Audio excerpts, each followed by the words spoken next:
Halo semuanya, sawadee-krap, selamat datang kembali di segmen analisa. Jujur aku sangat terkejut ya pada saat melihat berita di sejumlah breaking news TV nasional Indonesia, misalnya dari Kompas TV yang hari ini menyatakan bahwa Andreas Nahot Silitonga, pemimpin dari tim kuasa hukum Baradae, itu datang ke Bareskrim untuk melaporkan diri bahwa mereka mengundurkan diri sebagai pengacara Baradae. Ini ada apa ya teman-teman ya? Karena bagi aku pribadi, kalau aku lihat dari beberapa komentar kalian, ada yang mengindikasikan apakah ada tekanan atau intervensi. Kalau aku lihat tekanan intervensi, coba kita cek jejak digital. Kan lawannya ini adalah Brigadir J kan ya, tim kuasa hukum Brigadir J. Tetapi ada komentar terbaru, misalnya salah satunya adalah tim kuasa hukum Brigadir J yang bernama Martin Lukas Simanjuntak. Ini beliau mengatakan begini di sejumlah TV media bahwa yang mengancam Brigadir J itu salah satunya adalah inisialnya D di skuad lama, bukan Baradae. Dari bagian ini aja dan masih banyak statement-statement lainnya itu menunjukkan bahwa tim kuasa hukum Brigadir J itu termasuk orang yang tidak meyakini bahwa Baradae adalah satu-satunya atau bahkan dia yang menembak gitu, karena masih butuh pendalaman lebih dalam. Itu hanya berdasarkan relay pada pengakuan dirinya sendiri, bisa aja dia dipaksa dan sebagainya. Itu adalah bagian yang pertama. Kalau kita lihat rivalnya, kan korbannya siapa, penembaknya siapa, kalian sudah tahu logikanya seperti itu. Tetapi ada juga masyarakat yang berpikir apa jangan-jangan ini ada hubungan dengan keluarga jenderal, dengan Pak Irjen Verdi Sambo. Kita nggak boleh menafik juga, itu adalah faktanya yang masyarakat juga berpikir, apakah kalau seandainya ini terjadi intervensi juga pihak dari keluarga jenderal agar memuluskan dugaan-dugaan manipulasi dan sebagainya. Tapi kan itu semua baru keyakinan-keyakinan sejumlah orang, harus dibuktikan dengan alat bukti yang kuat. Tetapi coba kita lihat dulu deh keterangan dari Andreas Nahot Silitonga, karena pada saat seseorang itu menyampaikan sebuah keputusan yang luar biasa, itu kita bisa memahaminya nggak cuma dari sekedar kata-kata atau verbalnya saja, tapi non-verbal, bahasa tubuh, intonasi, itu bisa mengisyaratkan sesuatu hal. Aku coba lihat breaking news ini dari Kompas TV, apa yang disampaikan di pengacaranya di sini. Teman sekalian yang saya hormati, kita nggak berlama-lama di sini. Oke. Pertama, sebelum aku dengar lebih utuh, ini nggak lama, hanya sekitar 1 menitan saja. Kalian perhatikan juga orang-orang yang berada di sekitar dari speakernya atau Andreas Nahot Silitonga ini.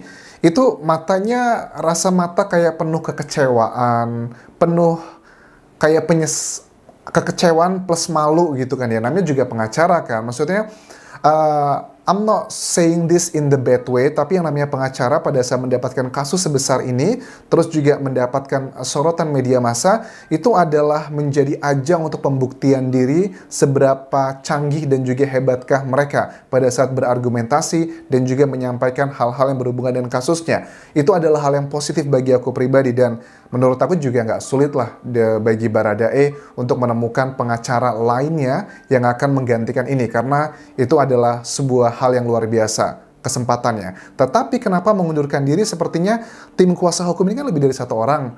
Apakah ada yang sebenarnya tidak setuju, atau ada yang setuju, atau semuanya setuju? Tapi sepertinya aku melihat mereka semua ada rasa kayak kekecewaan gitu. Tapi nggak tahu kekecewaan ini apakah karena tidak bisa menangani kasusnya, ataukah karena sudah mengetahui sesuatu hal, makanya nggak worth it buat dilanjutkan. Itu adalah dugaan-dugaan yang tersebar. Kita lihat dari komentar-komentar netizen. Kita lanjutkan. Kami sebagai dahulu tim penasehat hukum Richard ya, yang dikenal dengan Baradae ya. Banyak yang menunduk matanya. Kalian juga perhatikan teman-teman tim kuasa hukum yang lain, itu matanya juga mata kosong, tidak melihat ke depan. Mungkin itu karena ada rasa kayak kecewa dan malu, gabungan antara itu. Ini datang ke Bareskrim untuk menyampaikan pengunduran diri kami sebagai penasihat hukum Baradae, ya, mengenai alasan-alasan pengunduran diri kami, ya, itu sudah kami sampaikan di dalam surat kami kepada Kabareskrim, ya, untuk selanjutnya dapat diperlakukan sebagaimana mestinya. Oke, ini beda sekali ya pada saat beliau ini berbicara di sejumlah perdebatan TV nasional Indonesia pada saat statement yang cukup membuat kita pro dan kontra ya, mengenai bahwa Baradae harusnya adalah dijadikan sebagai seorang pahlawan karena menyelamatkan istri seorang jenderal dari dugaan adanya pelecehan dan juga pengancaman. Itu kan sangat meyakinkan sekali saat berbicara dan pede sekali.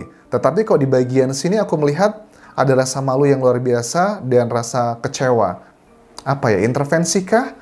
Melepaskan begitu saja, bagi aku kayaknya nggak mungkin deh. Pengacara itu nyalinya kecil, pasti mereka kayak punya 1000 nyawa gitu. Pasti ada suatu hal yang sangat luar biasa kenapa akhirnya tim ini memutuskan untuk tidak lagi mendukung Barada Eliezer.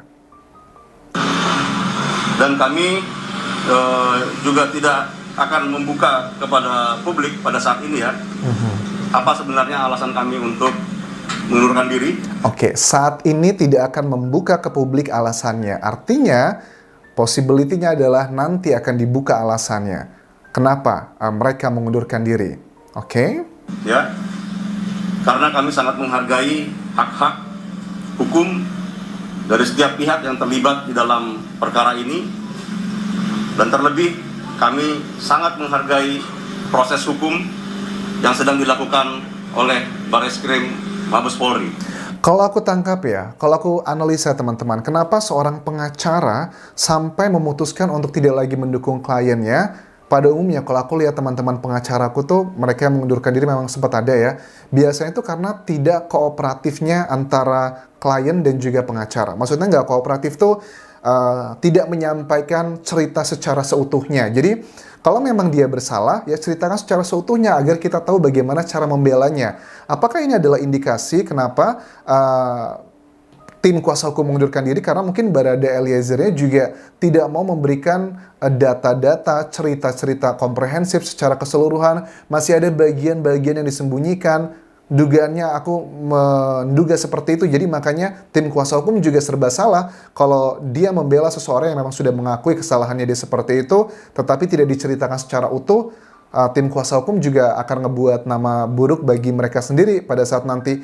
Kalau nama pengacara itu menurut aku ya menang atau kalah itu memang adalah sebuah prestasi, tetapi tidak semua kekalahan itu adalah sebuah kehinaan bagi pengacara, tergantung dari kenapa kok bisa kalahnya. Kalau kasus untuk Barada Eliezer ini, ya bukankah si Barada Eliezer sudah mengaku dia adalah yang menembak? Tapi kan yang berusaha dibuktikan, kalaupun dia sudah mengaku sebagai penembak, mungkin ada poin-poin lainnya yang masih bisa diangkat untuk dicari tahu apakah ini adalah tembakan beneran untuk membela diri ataukah untuk menghabisi begitu. Karena dengan fakta-fakta yang kita temukan di lapangan, ini juga masih menjadi perdebatan apakah terjadi aksi saling tembak atau tidak.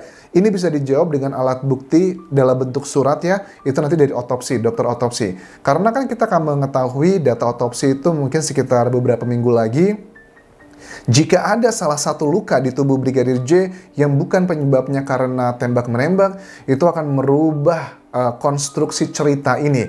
Kalau sudah berubah, nah Barada Eliezer juga pasti akan dipertanyakan ini, apa benar kamu sendirian yang menembak? Apa benar itu tembakannya adalah dari satu senjata atau dari 2 senjata, atau mungkin juga yang menembak ada 2 orang, 3 orang tapi dengan 1 senjata, atau ada kemungkinan yang lainnya lagi.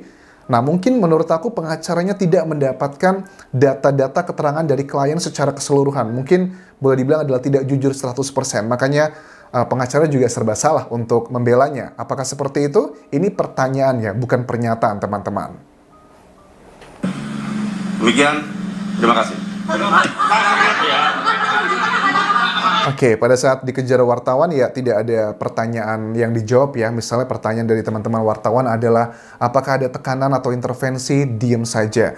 Kalau menurut aku kemungkinan besar ada tekanan atau intervensi sepertinya enggak ya. Misalnya dari pihak Brigadir J itu kan cenderungnya juga menyetujui bahwa Baradae bukanlah satu-satunya atau bahkan dia bukanlah pelaku utamanya. Itu cenderung meringankan. Ataupun juga dari pihak jenderalnya, ada possibility juga ke sana yang menilai apakah ini salah satu tekanan gitu dari pihak jenderal. Menurut aku juga agak kecil kemungkinan teman-teman, walaupun kemungkinan selalu ada. Tapi yang paling besar menurut aku adalah kenapa tim kuasa hukum Baradae mengundurkan diri adalah karena itu tadi, tidak adanya keterbukaan antara klien dan juga tim kuasa hukum. Ketidakterbukaannya ini apakah karena background seorang Baradae, seorang anggota BRIMOB, ada rasa kesetiakawanan, menjunjung tinggi senioritas dan sebagainya, dia melindungi ini itu karena nggak enak, karena seperti ya kalau aku lihat dari Pak Susno Duwaji bilangnya adalah hambatan psikologis. Kalau dari Pak Mahfud MD itu adalah psikohierarki. Itu artinya adalah sama, semuanya adalah karena ngerasa nggak enak sama atasan dan senioritas. Apakah itu? Tapi kan kita juga sudah tahu dari Kapolri, Presiden, itu sudah mengatakan beberapa kali untuk membuka kasus ini secara terang benderang, itu adalah salah satu bentuk dukungan psikologi gitu ya kepada tim eksekutor, kepolisian, penyidik di bawah-bawahnya, jangan lagi terkena beban masalah yaitu tadi hierarki atau psikologis. Lupakan semua itu tapi junjung tinggi keadilan. Tetapi itu adalah asumsiku pribadi teman-teman, dan kita akan melihat nanti cepat atau lambat kita akan mengetahui kok alasan sebenarnya apa. Seperti yang disampaikan dari Andreas Nahot Silitengok ini, bahwa untuk sekarang kami tidak bisa memberikan tahu alasannya apa, tetapi nanti mungkin akan diberitahukan. Oke, semakin menarik kasus ini, semakin mengasah logika berpikir kita. Kita nantikan update selanjutnya seperti apa. Sampai ketemu lagi di video berikutnya. Thank you very much for watching this video. Dan tinggalkan like, serta komen, serta juga subscribe channel YouTube ini, serta follow Instagram serta Facebook pageku. Kabun kerap semuanya. Bye-bye.